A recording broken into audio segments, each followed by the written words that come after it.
one movie completely changed the life of this man. He quit his job, began to study cinema, and even moved to another country. He is Jason Bechervaise from the UK.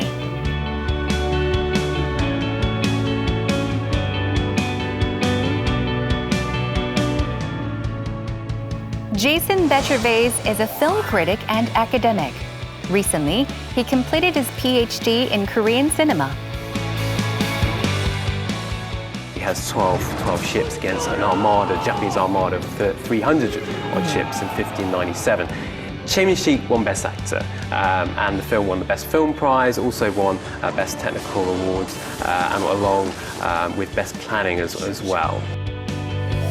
It has been 6 years since he settled down in Korea solely because of his passion for Korean movies.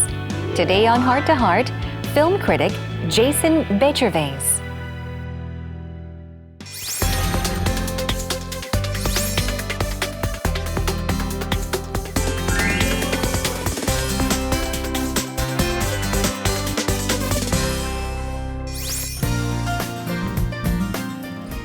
Hello and welcome to Heart, everyone. Joining us today in the studio is film critic and academic Jason Bechervaise. Hello, Jason. Welcome to our show. Hello. It's Hi. great to be here. Oh, thank you for coming. Could you say hello to our viewers that are watching our show? Sure. Hello, my name is Jason Bechervaise. I'm a film critic based here in Korea. I'm originally from the UK. I've been here in Korea for 6 years, and I've just completed my PhD at Hanyang University. But to begin with, I introduced you as a film critic. That's right. Also an academic. But what exactly is it that you do as a film critic? Bit of everything, really. I contribute to various outlets. I write for Screen International, which is a British trade film publication, and I write reviews, mainly Korean movies, the films that I tend to review. But I also contribute to various outlets here in Korea too, radio and TV, and also I have a few columns. So it keeps me busy writing about mainly Korean films, but not necessarily. I watch a lot of American and European and films from all over the world. Right. And so, yes, I'm very fortunate to be able to basically do what I love, and I get paid for it. So I know. It's wonderful to do what you love and get paid for it, right? Yeah. But is there a particular film, a Korean film, a film that especially triggered your interest in Korean cinema? Yes, there is. Bong Joon-ho's masterpiece, Memories of Murder, or Salinachoak in Korean. Right. It was released in the UK in 2004, and I'd seen a few Korean films before I saw Memories of Murder. And I was interested in Korean film, but I wasn't necessarily obsessed before that point. And Memories of Murder was released in the UK in theatres, and I still remember the time I went to see it in the cinema in Haymarket in central London, and I watched the film, and I was just blown away. Yeah. I literally was completely gobsmacked. This is an incredible film. I just couldn't get up. I was just like completely flabbergasted. I was just completely I just didn't know what to say. I could feel it. I was just like, oh my God, this film is so good. The thing is, because I didn't understand all that much about Korea at that point, there was a lot of the film that I didn't really understand, that I wanted to understand. So my first reaction was, okay, I'm going to go and see it again. And so I saw it again, and I saw it again. I saw it a total of 4 times in the cinema. 4 times. And after that, I was like, okay, this is an incredible film, but there must be more out there. And sure enough, there was Old Boy, there was Save the Green Planet, A Tale of Two Sisters, and that year was particularly fruitful for Korean cinema. And from that point, I just became obsessed. I couldn't get Memories of Murder out of my head. I couldn't get Korean cinema out of my head. And so I started a website, and then I started writing about Korean cinema, but it was kind of focused on the UK, and the film was being released in the UK in 2004, 2005, and thereafter there was a few Korean films hitting screens. And so, and then I was able to kind of work on a Korean film festival.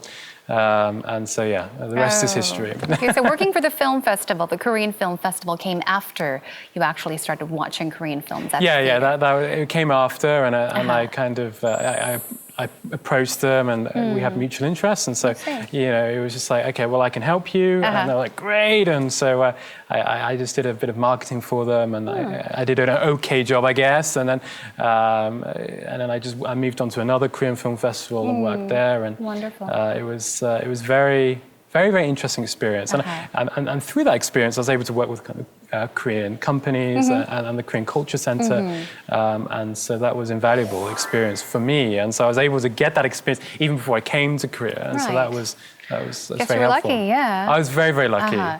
But for you, I mean, what was so special? What was so amazing about this film? I'm curious. So many things. I can literally talk about all day about Memories of Murder, but I guess one of the things I love about Korean films is how they convey Korean culture, Korean history. And Memories of Murder is just an extraordinary example of how it explores Korea's past, more specifically the 1980s, and also how it relates to the then present, because there's this great epilogue in 2003 when the film was released. So it was. Yeah, it's an incredible film that looks at Korean history, but it also is an incredible. Bong Joon-ho loves playing with genre, and so it's a thriller. But he has his own take on things, and he twists things, he turns things upside down, and he's an incredible cinephile. Bong Joon-ho, he knows films incredibly well, not just Korean films, but films from all over the world, and influences are evident in his films, like Fargo, for instance, Memories of Murder, and some of his other films too. Right. And so that's what I love about Memories of Murder is how it explores Korean history, but it's also a great thriller. You have the social and political satire that characterizes all of his films. And so his films are very funny, but he's able to handle the tonal shifts in his films very, very well, which is very, very difficult. And a film dealing with very sensitive issue, a dark period of history, as some would argue. And so he does it very, very well. There's these kind of comical moments. That really kind of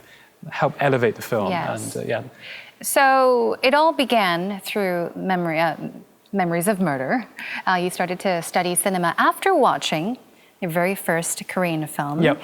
And you even received a doctorate, a PhD in Korea. That's right. And even with a dissertation on director Bong Joon-ho. Yes. Very interesting. Yeah, I'm crazy. I'm absolutely not crazy. I'm sure he thinks so. Actually, I did two dissertations on. I did one. My PhD thesis was on all the work of Bong Joon-ho and national and transnational cinema. I see. But my master's dissertation was just on Memories of Murder and Korean history. So I'm an absolutely crazy guy. Have you had the chance to meet him in person? Yes, several times. Whenever I need an interview, I ask him and he kindly agrees. And really? I was on a jury with him as well, and I met him in London actually. I sent him an email one time and he didn't respond, but he suddenly called me up and said, "Okay, let's meet." And he's an incredibly sociable person in a very, very good way, and accessible. And How long was the wait? I mean, you said you sent 3 months. 3 months, so you waited 3 months. I gave up, and then suddenly, right? That's it. Yeah. I gave up, and he suddenly called me up, and but that's what I like about him is he is accessible, and he's very good at talking about his films, and. That's why he's just a great storyteller, and so even when he's just talking about his career or a particular film or a scene in his film or whatever it may be, he's really good at kind of articulating and just making things quite rather amusing actually, and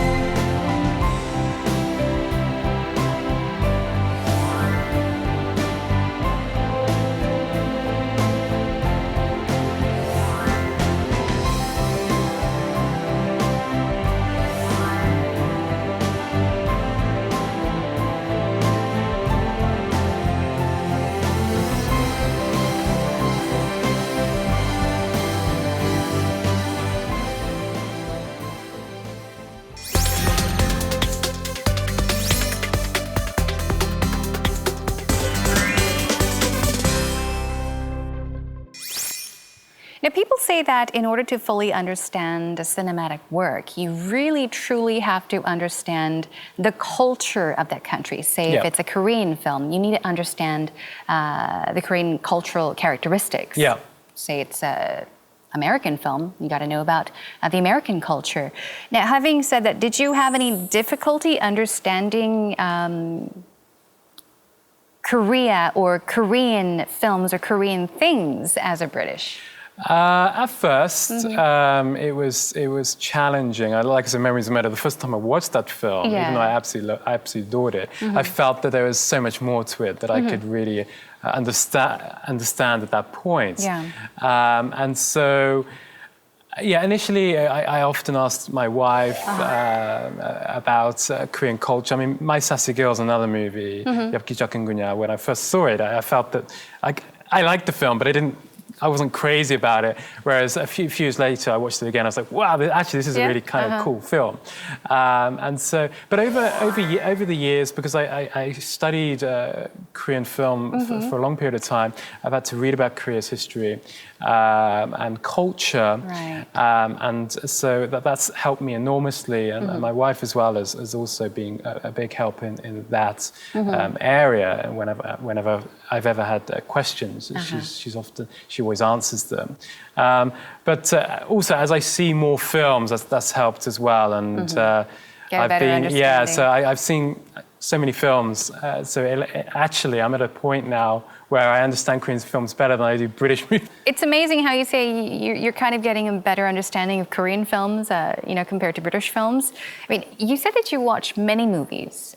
How many movies do you usually watch, let's say on a monthly basis, on a yearly basis? Okay, it can be quite a few. Last year I saw about 111 Korean films. And then Just Korean films? Just Korean films, yeah. But that's not necessarily a good thing. Probably suggests I have no social life. But you're a film critic, of course. Right. But 111? 111, yeah. And so, like I say, I'm crazy. I'm obsessed with Korean films. And so, but I also watch quite a few non-Korean films as well. I think that's important. And so, I also watch about 100 non-Korean films. Again, that sounds like a lot, but compared to other critics I know, they actually watch a lot more than that. They do. But I have a family, and my son will never forgive me if I'm just constantly watching films all day and all night. So, wow, that's an amazing number. Anyhow. Well, since you say that you are crazy about Korean cinema, we've prepared a little test for you. This is what scares me. Okay, now we're going to call it Jason's Korean movie test. Oh no, okay. This is what scares me. Okay. So you'll get a chance to see a scene from a film, and you're going to have to guess the title of the film. Okay. Ready? Okay, here's the first one. Oh, well, that one's not too bad. That's Memories of Murder. Obvious one. Yeah, that one. 살인의 추억. Too easy. 살인의 추억. This one. That one. I didn't know that one. What is? You need a hint? Okay, we see a yellow square. Do you know what that is? I'll give you a hint. Go on then. It's a backpack. Yeah, I can see that. Oh, you can, because I had difficulty figuring out what it was. So this is actually a girl with a backpack, and it's Sailor Moon, the character. Oh, American Cell number 7. Yeah, that's right. Correct. Okay, you got that right. Okay. Here we go. That's not a film I like. May I ask why? Oh, that one I know. 여기저기군요. Ah, okay. Yeah, that one. That's My Sassy Girl. Oh, My Sassy Girl. I think. Okay, and here's our final. That could be anything. There's a female, I think, inside the house. And... Phone? Wow, yes. Yeah. You did great.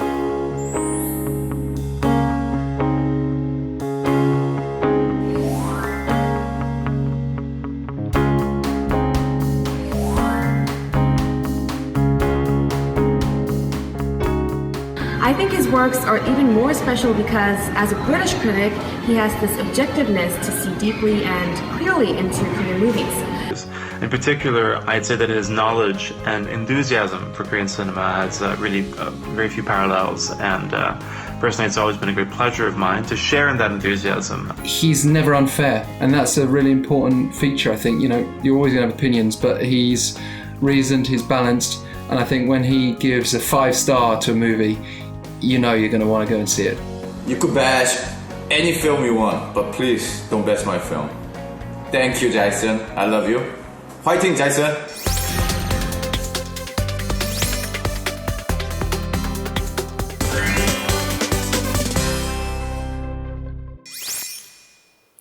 Well, I guess it's safe to say, thanks to your wife, you somehow gained an interest in Korean cinema. And because of your passion and love for Korean cinema, you're here right now in Korea. So could you tell us about being in Korea or living in Korea? One good thing about living here and maybe one negative aspect or one bad thing about living in Korea? I think what I like, maybe what is perhaps what some people don't like about it, I actually like about it. What I mean by that is the chaotic nature of living in Korea. The chaotic nature. Yeah, it can be quite chaotic in Korea. Compared to like life in the UK, which is very slow. To me, it's a little bit dull. But in Korea, it's so much energy, right? And so I think it can be quite chaotic at times. But that also gives Korea a lot of energy, a lot of flavor, and it's also quite dynamic as well. And that's what I love about Korea. I'm never ever bored here.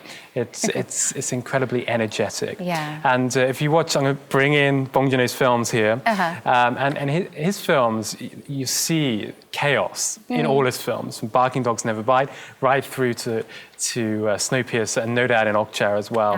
And I think that's because Korean life can be quite chaotic, but that's something that I like about it. It's always lots of activity and full of culture, full of life, energetic, like I say. And sometimes this can often transpire into something to more chaotic aspects of life. But that's what I love about it, honestly. And whenever I'm not in Korea, that's the thing I miss. I'm like, I want to come back. And so, yeah. Now, besides your favorite film or one of your favorite films, Memories of Murder, are there any other movies that you would like to recommend? Where do I start? There's so many. Last year was a great year for Korean film. We had Goksong or The Wailing. We had Miljong, The Age of Shadows, Kim Ji-yoon's new film last year. That was great. Park Chang-wook's Agashi, The Handmaiden, Lee Kyung-mi's Bim을 없다, The Truth Beneath. They're all great films. I recommend people to try and see. 우리들, The World of Us. So independent films in Korea are great. I loved Dongju last year, but I also like loads of other films, older films. I'm a huge fan of Park Chang-wook as well. You know, Sympathy for Mr. Vengeance, Lady Vengeance, JSA, Kim Ji-yoon's film, A Bittersweet Life, A Foul King, A Tale of Two Sisters. I love Lee Chang-dong. Poetry is a terrific film, as is Oasis, A Peppermint Candy. I'm a big fan of some of the kind of old classic Korean films too. I love Kim Ki-young 감독님. Kim Ki-young. The Housemaid, 1960. And Yoo Hyun-myuk 감독님, The Old Barton. There's just so many. Park Kwan-soo as well, Cho Soo-man-soo. There's just so many Korean films that I love.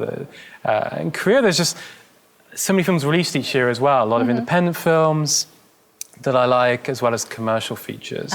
And so, yeah.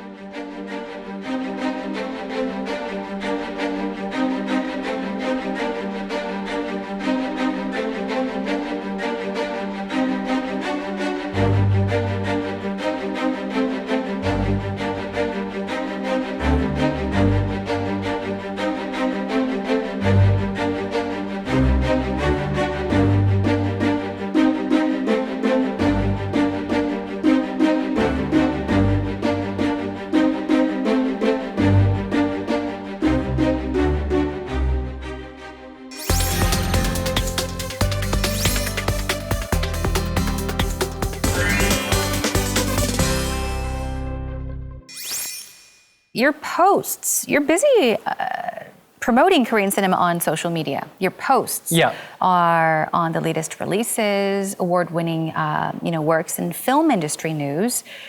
But what makes Korean films so appealing, so charming, so attracting compared to British or American films? That's a good question.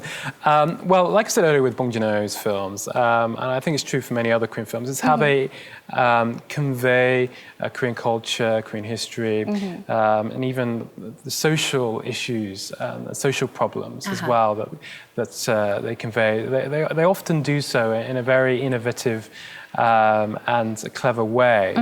But I guess also one of the other appealing aspects of Korean films is also how they tend to maybe imitate, or they tend to use kind of American films as maybe certainly Korean film directors, they've been influenced heavily by American films and European films. And it's how they then take those influences and then tailor it for local audiences. Right.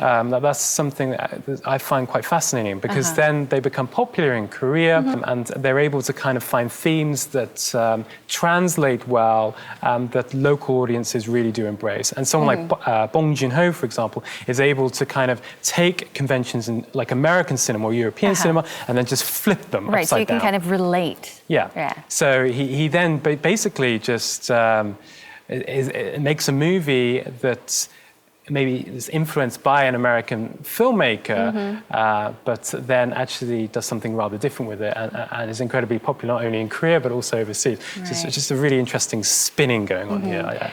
So, I mean, the Korean film industry, the film market, is growing and diversifying at a very fast speed.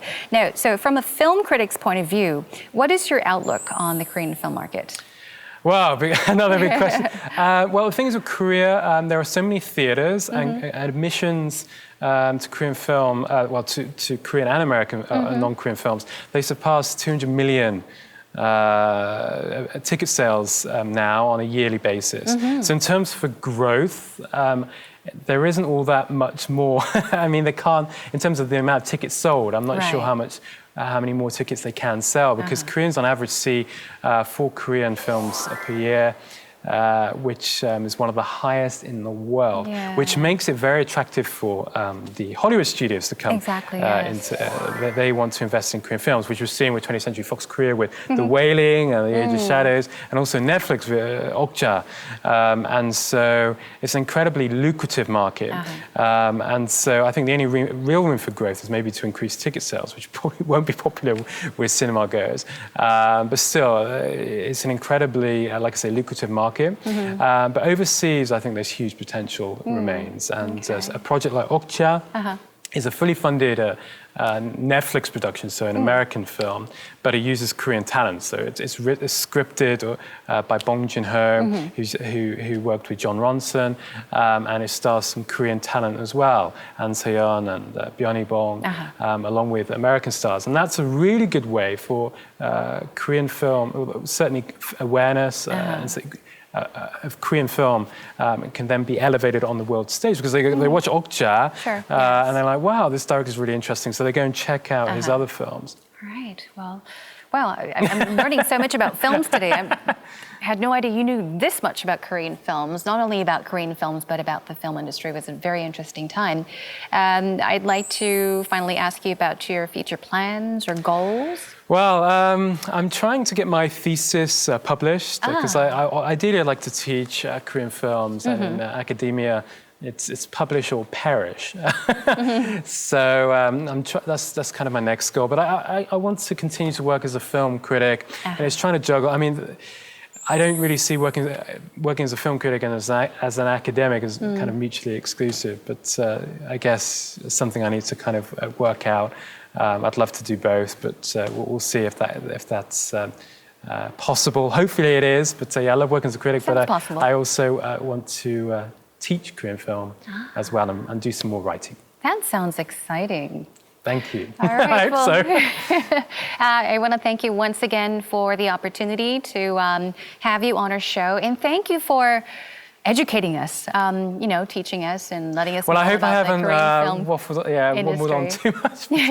And last but not least, best of luck Thank you. with your PhD thesis. Thank you very much. Okay, thank you so much. Thank you. 감사합니다. 감사합니다.